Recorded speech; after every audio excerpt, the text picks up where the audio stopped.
Hey, hey, hey! Happy Friday, Seth on Pet Talk. I am Sarah of Expat in Croatia, and this is 5 Question Friday. Every Friday at 5 o'clock Croatia time, I answer 5 questions from people who have sent them on... Let me try that one more time.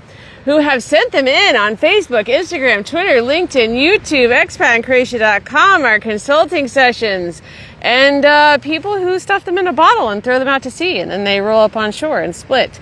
But hey, I am not on split today. I am on the Jersey Shore, on the beach. And so I'm going to show you where I'm at so you can see it.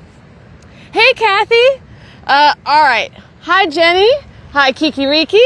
All right, so, let me just take you around. All right, so that's a theme park? What would you call it? We're on the boardwalk in Seaside Heights. We are on the boardwalk in Seaside Heights. I'm visiting my friend Eve, who I have known for 18 years. We went to culinary school together. We are here at the beach. That's the Atlantic Ocean. Oh yeah, this is where the Jersey Shore was filmed, and the store that those delightful folks worked at is back there. If you can see, it says the Shore Store, and then I guess their house is back behind it. I did not watch it, but am familiar with their existence. So yeah, it's pretty quiet here because it is still off season, but like, look how beautiful that is.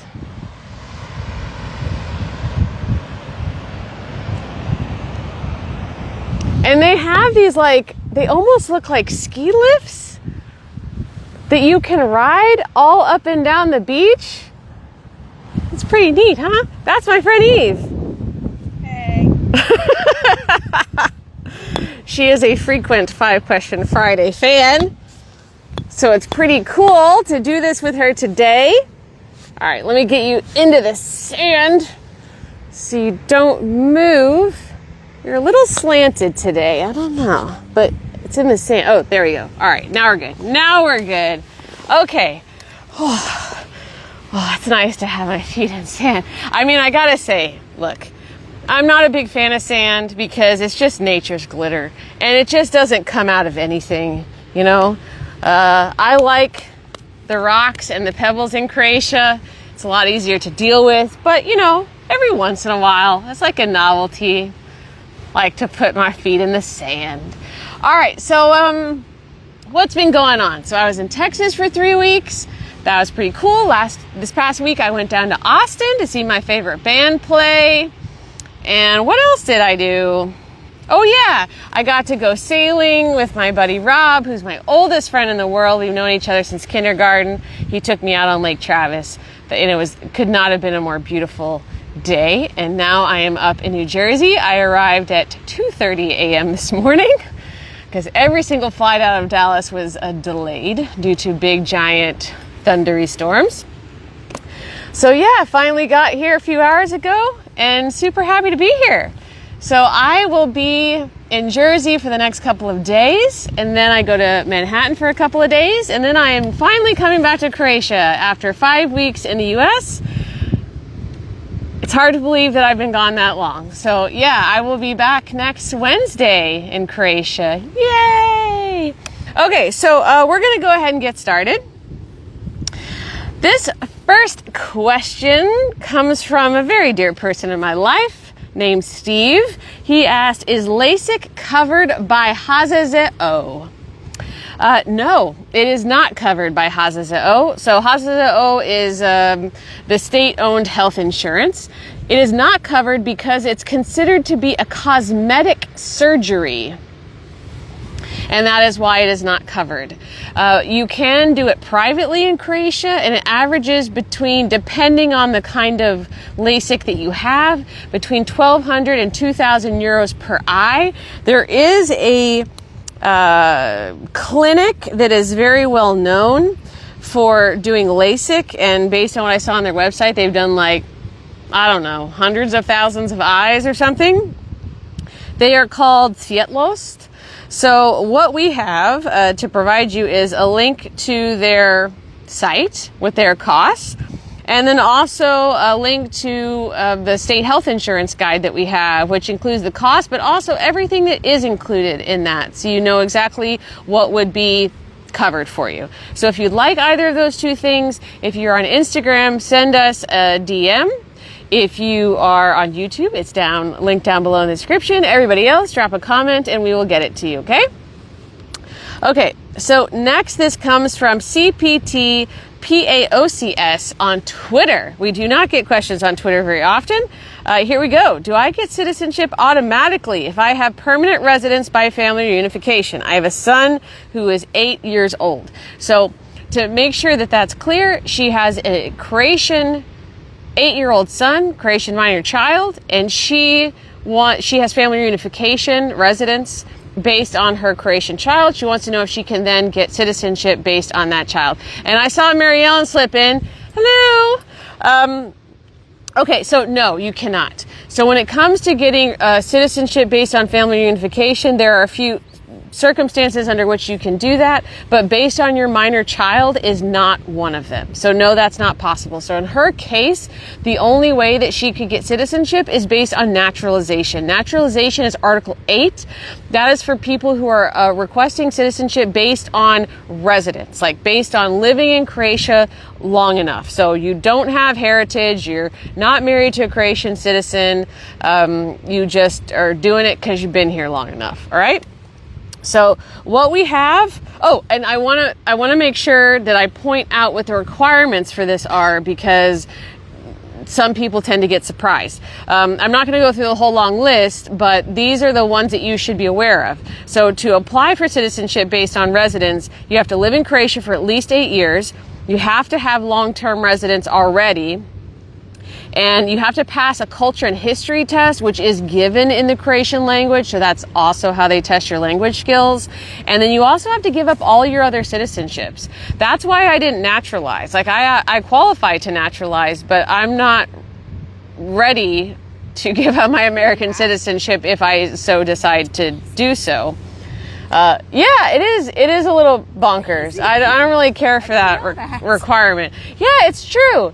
And, you know, it kind of bugs me because it's the only citizenship article where you have to give up your other citizenships. Nobody else has to do that. And speaking as someone in that situation, it's like you don't have any of the advantages that anybody else has. Like, it's such a small number of people who are even able to get to long-term residence without being married to a Croatian or having Croatian heritage. It's just such a small number because the way the immigration system is built. So not only did you get to long-term residence, you also got to 8 years. And the only way that you can do that is by working, by either being an entrepreneur or working here. So you are contributing to the system. You know, to get long-term residence as a third country national, you have to have a Croatian salary. That's why I turned Expat and Croatia into a company, because I needed to have a Croatian salary. You know, that's what kind of put me on this path. So anyhow, we have a guide, of course, on how to apply for Croatian citizenship. We have them on specific articles, but this one kind of goes over all the articles, all the options that you could possibly have. So if you'd like that, contact us. We will get that to you. Or you can just go to expatandcroatia.com, and there's a big old link that says citizenship, and everything you could possibly need to know about citizenship is listed under there. All right. Next question. This comes from Burned for Better on IG. Will the benefits for Croatian diaspora apply to those who have already applied for citizenship based on descent from outside of Croatia, or for those whose applications are currently pending? So I'm going to make an assumption here that she's talking about the recent tax incentive for Croatian diaspora that went into effect this year. So as a reminder, if you move to Croatia as a Croatian, someone with Croatian heritage, or you have Croatian citizenship already, or you're the spouse of a Croatian citizen or Croatian descendant, and you have been gone from Croatia for at least 2 years, and you move back after January 1st, 2025, you can get a refund of your income tax paid in the previous tax year. So this is the first tax year that is active, which means that you pay income tax in 2025, and then in 2026 you file for a refund. Last week, on last week's episode, I talked about the different scenarios for you to qualify. I'm not going to talk about that today. So if you missed that and you'd like to know more about it, check out episode 187. All right. What she's asking is if we have applied for citizenship abroad, or basically if we have applied for citizenship abroad, do we still get access to it? Of course, because it's not based on your citizenship status. It's based on your residence status. So as long as you move back after January 1st, 2025, and you have been gone from Croatia for at least 2 years, then you meet the residence portion of the requirement. You still have the portion of does the income tax you pay qualify? And again, last week's episode for that information. Okay? If you're not sure, come talk to us. Come talk to us. Schedule a consulting session. We can answer all your questions about moving to Croatia and how you get started, how you make that transition, all that stuff. And when it comes to the tax stuff, because we cannot legally give you tax advice because we are not licensed tax advisors, we do have vetted tax advisors that we can recommend. And what they can do is do a full evaluation of your income, so that way you can understand what your tax liability might look like and if you qualify for the tax exemption. So if you like to do any of that, just contact us. All right, what do I have for you? We have a guide on how Croatian diaspora can come and live in Croatia. That goes over not just residents, but all of the things that you need to consider: voting, registering your address, getting an ID, healthcare, all of that stuff. And then, of course, if you want to schedule a consulting session with us, we've got that link as well. So contact us or go to expatinCroatia.com, drop a comment, look in the video description, you will find that stuff. Okay. This next question comes from Awin on 5 Question Friday forum. I hope I pronounced your name correctly. He gave quite a large description, so I'm preparing you that you're going to hear a little story. All right? So, my wife and I lived in Croatia between 2004 and 2012, obtaining yearly visas through owning a DOO to operate our real estate and construction businesses. In 2012, we needed to return to the UK to look after our aging parents, which lasted until recently, during which time Croatia joined the EU and the UK left the EU. Ironic and not what we would have expected. We now find ourselves looking to return to Croatia and find our residency options somewhat limited. We still have our DOO registered and all annual accounts are filed up to date, although our staff were laid off and the business premises closed in 2013. It seems that our previous time spent living and working in Croatia and our contributions into the system cannot be taken into consideration or have any influence in our favor. That is absolutely correct. It makes no difference. Ideally, we do not want to employ 3 people or have the hassle of running a genuinely active business again, as we are both approaching retirement in the next few years. We're both British citizens, by the way. What would be your advice on the best route for us to return and enjoy the Croatian lifestyle once again? Okay.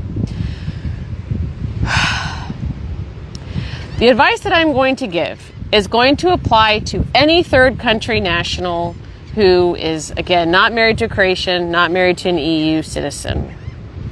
Everybody else, okay? Not just them, everybody else. So, there are 2 ways to go about this.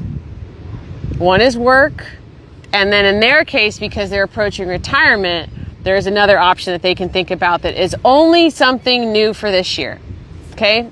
So first, let's talk about work. I know that they said that they don't want work, but I want to make sure that I kind of cover all the bases so everyone completely understands. So when you're a third country national, you're very limited on how you can stay long-term in Croatia, okay? Work is really the only way to do it. Either you work for a Croatian company or you own a Croatian company. And if you own a Croatian company, you have to hire 3 full-time Croatians on indefinite contracts and invest a certain amount of money in that business. Now, there's one other way. There's something that we're kind of pushing now because it's kind of a different way to go about it. Is instead of starting a business from scratch, you should buy a business in Croatia. Because just like in many parts of the world, they have a huge aging population, you know, and they're all retiring. And many of the younger generations don't want to take over these family businesses. So if they don't take over, many of those businesses could just,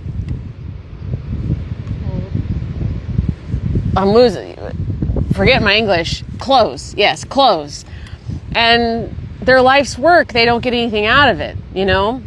So that's not just a Croatia thing, that's kind of an everywhere thing right now.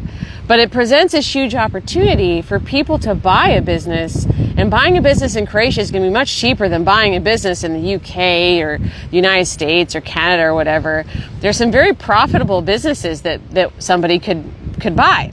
In which case you could buy a business that already has 3 full-time Croatians, and then you don't have to start from scratch, you know? So that's also an option. And we recently started a partnership with a business brokerage in Croatia that will help facilitate all of that. They have the gentleman who owns it, excellent reputation. He's the one who started Surf and Fries, which if it wasn't the first franchise in Croatia, it was one of the first. I remember reading about him maybe 10 years ago and how he had his first franchise outside Croatia. It was a big deal in the news. So anyways, so that is an option. Now, they don't want to work. So what is their other option? Really, the only other option is getting residence based on ownership of property. So this isn't something that we have pushed previously because, one, the time spent on that does not count towards long-term residence at all. It still doesn't. You're not allowed to work at all, okay? You do have to report your income and pay tax on your worldwide income. But the biggest problem was that you couldn't get it back to back. Like, you had to wait 6 months in between applications, which most people don't want to do, you know? They want to buy a property and they want to stay there, you know, year round. So that wasn't possible until this year. They made this big change to the law on foreigners, and one of the changes is they added an exception to this 6-month waiting period for people who are retired, over 60, and have residence based on ownership of property.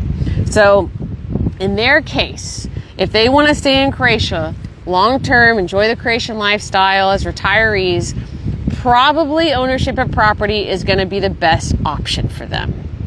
They won't be able to get long-term residence. They will not be able to get citizenship, but they can stay here year after year based on that. So we have a number of things that we can send you. One is, you know, if you want to do work, how you can get a work permit based on either a company you own or a company you don't own. And if you want to talk to a business brokerage, we can send that to you. We can connect you. And also we have a guide on how to get residence based on ownership of property. So we've got all of those things. So as a reminder, if you're on Instagram, send us a DM. If you're on YouTube, there's a link in the description below. Everybody else, drop a comment. We'll get it to you. You can go to expatinCroatia.com, put something in the search bar, and you can find any of these things. Okay? All right. This is, I think, our last question today. So this is, although I think I've seen some questions up in the comments. So what I'm going to do is I'm going to answer this question, and then I will scroll up and see what other questions I can answer. Yeah, that's how you speak English. This comes from Diana on the 5 Question Friday forum. What happens if for any reason you don't present your temporary residence renewal request on time? So Diana didn't say on which basis she has residence, so I'll have to speak generally and make a few assumptions. So it depends on how late you are with your residence renewal. They recommend in most cases that you start that application process 60 days before the end of your permit. Now, if you do it too late, this is essentially the risk that you have 2 risks. First risk is they say you got to leave. That would be if your permit has expired already. They may make you leave and then you can come back after 90 days, depending on a variety of factors. But the biggest issue I'd have to say is continuous residence. So if you want to qualify for long-term residence, you have to have at least 4 or 5 years of continuous residence, depending on your situation. What does that mean?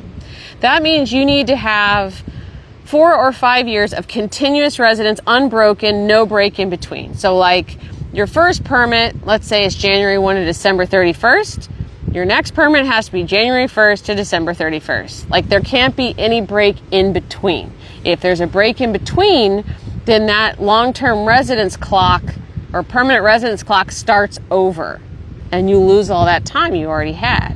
So if you wait too long to start a residence renewal, even if your permit hasn't expired yet, you run the risk of MUP putting a start date for your next permit that is not immediately after the end of your last permit.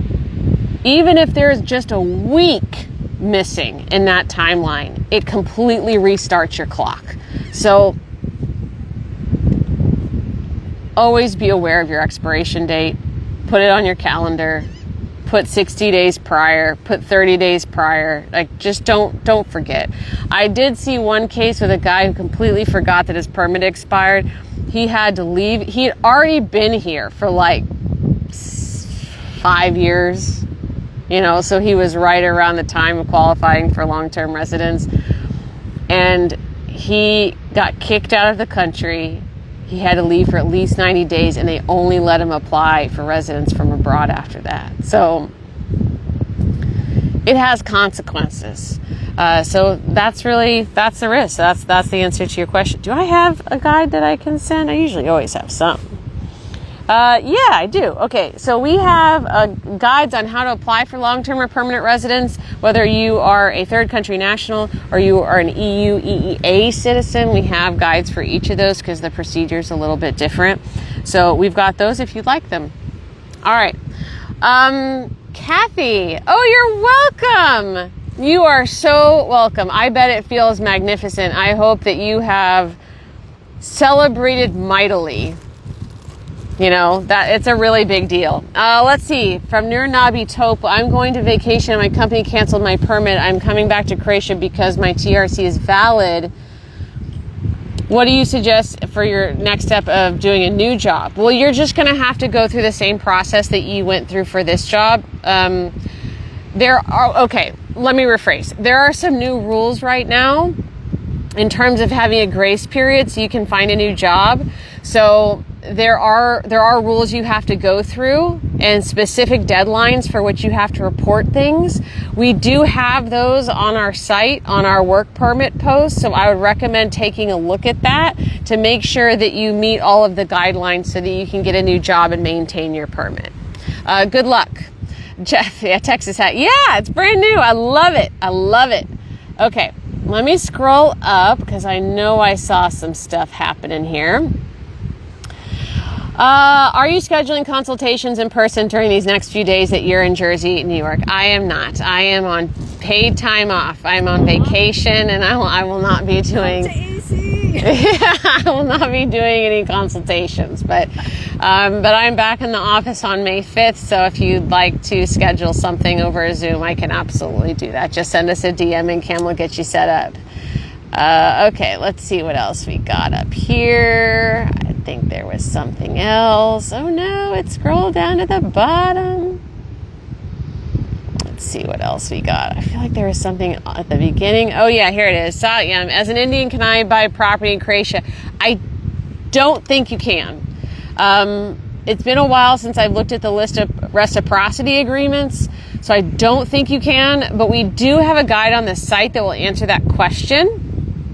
So it's called 8 or 9 things to know about buying property. So if you go to our website and go to the property menu bar, menu item at the top of expatandcroatia.com, you will find that post. And in that we talk about who can buy property, and there's a link to the latest list of reciprocity agreements. So I don't think India has a reciprocity agreement, but that is where you can check to see the latest list to see if anything has changed. Okay? So that's it, guys. Let me scroll back to the bottom, make sure I didn't miss anything. No, I don't think so. Welcome to everyone who's just joining us. So I'm done now. if you're not going to miss anything, I'm going to post a replay here in just a moment, so that way you can start from the beginning if you'd like to hear our questions. This will be up on YouTube over the weekend. So yeah, Eve's all laid out, baking in the sun, so I'm now going to do that myself. So yeah, thanks so much for being here. I hope you enjoyed these questions. If you have a burning question you'd like to see answered, there's no crazy question too crazy or out there or left field. We love those kinds of challenges. Just drop a comment, send us a DM, put a message in a bottle, and maybe you'll see it answered here. So I'll see y'all later. Next 5 Question Friday is going to be with Cam.